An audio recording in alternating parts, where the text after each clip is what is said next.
During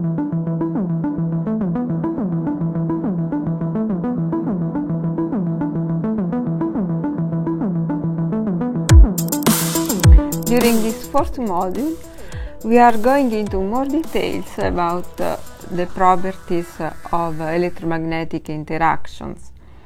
In this fourth video, we describe Compton scattering, which we already encountered in Module 3 when we discussed the interaction of photons in matter.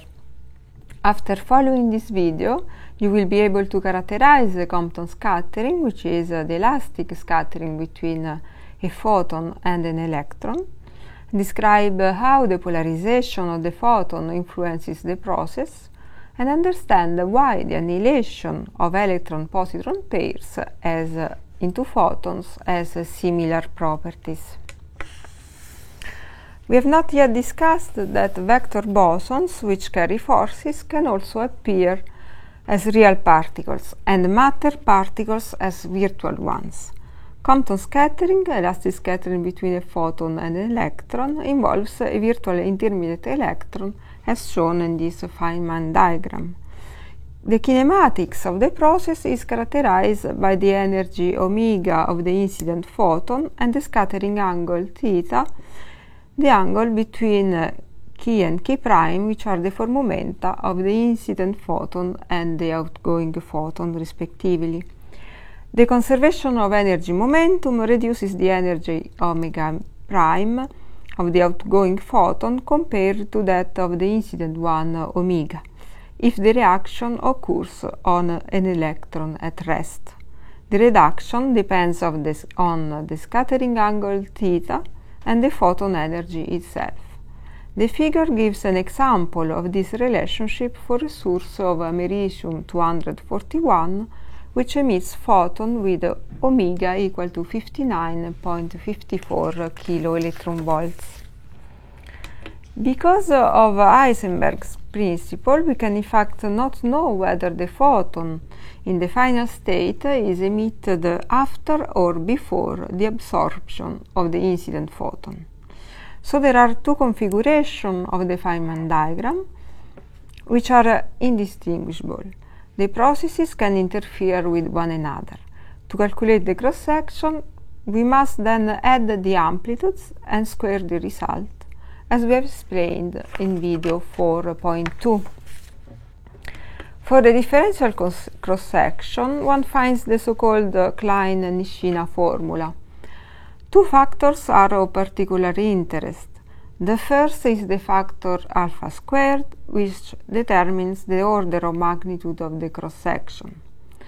It results from the fact that each vertex introduces a factor of V when constructing the invariant amplitude M.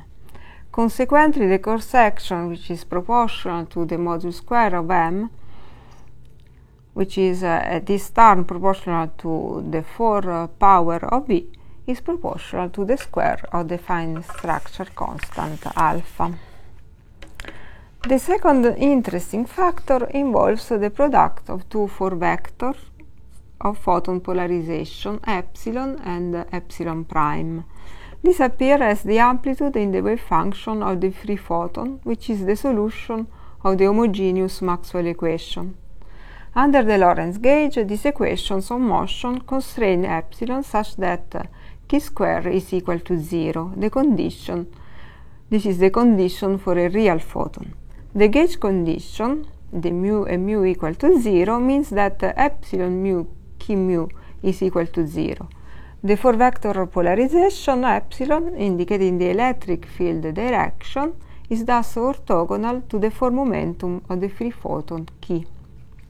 In addition, this gauge condition shows that the photon wave function has only 3 independent components, not 4. It is therefore justified to call the photon a vector particle.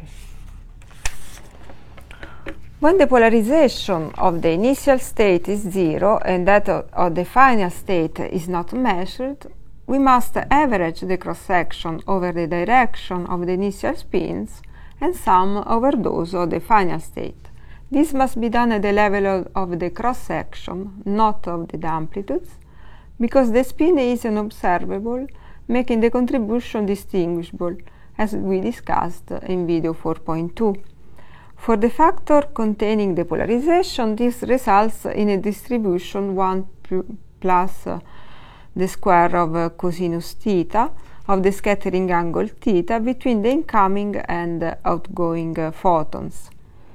At high photon energy, omega much larger than m, the total cross-section is roughly inversely proportional to the square S of the total initial energy. This is a property shared by all scattering processes between point-like particles. Their cross-section decreases with the square of energy scale which characterizes the process. Obviously, the square of the fine structure constant alpha again determines the order of magnitude of the cross-section. Compton scattering can be measured at high energy using an electron-positron collider like the historic Large Electron Positron Collider lab at CERN, which operated during the 80s and 90s. The incident photon beam is generated by the incoming electrons via Bremsstrahlung mechanism. An accelerated charge tends to emit photons. Here the acceleration is caused by the electromagnetic force coming from the particles in the other beam. The electron or positron emits a photon in its original direction of motion. The photon interacts with a positron or electron in the other beam via Compton scattering. The outgoing electron and photon are observed in the detector. As the initial photon connects two vertices, it is a virtual photon with k-square different from zero. Our treatment of the Compton effect applies to real photons with a k-square equal to 0.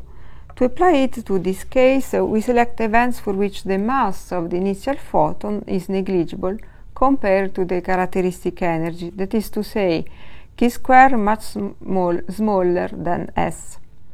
The cross-section for Compton scattering with these quasi-real photons measured by the experiment L3 at lab is shown on the right. The dependence on the initial energy square of S predicted by the calculation is in fact observed. It is proportional to 1 over S. Rotating the Compton scattering Feynman diagram by 90 degrees, one obtains another process, the annihilation of an electron-positron pair into a pair of photons. Notice that we also convert the outgoing electron of the Compton process into an incoming positron. This remains without consequence because these two states are completely equivalent. We will come back to that at the beginning of Module 6 when we discuss antiparticles in more details. With the appropriate changes in the kinematic variables, we can convert the Compton scattering results directly into the cross-section for pair annihilation in the center of mass frame and neglecting masses for S much larger than the square of the electron mass. Note again the characteristic factor alpha square, which comes from the coupling constants, and 1 over S, which characterizes the square of the energy available in the process.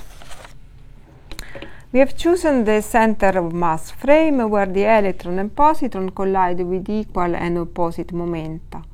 The photons are therefore also emitted with equal and opposite momenta. The scattering angle theta is the angle between the incoming electron and the outgoing photons. It is obvious that the angular distribution is symmetric under theta going to theta plus pi. The factor 1 minus cos theta square in the denominator can come as a surprise, because it makes the cross-section diverge when the scattering angle approaches 0 or 180 degrees. Such a divergence is not admissible. The cross-section that represents a probability must always respect the upper limit of unitarity corresponding to a probability of 1 for the process. Already the factor 1 over S looks suspicious, but the dangerous limits S goes to 0 cannot be reached because of the threshold as larger than 4 times the square of the mass of the electrons. The angular divergence, on the other hand, is real. It is finally not realized because of higher order corrections which cancel it. In fact, the perturbative expansion by order of a small coupling constant always ends up converging in a quantum field theory based on the principles of gauge invariance. The demonstration of this fact has been rewarded by a Nobel Prize in 1999 for Toft and Veltman.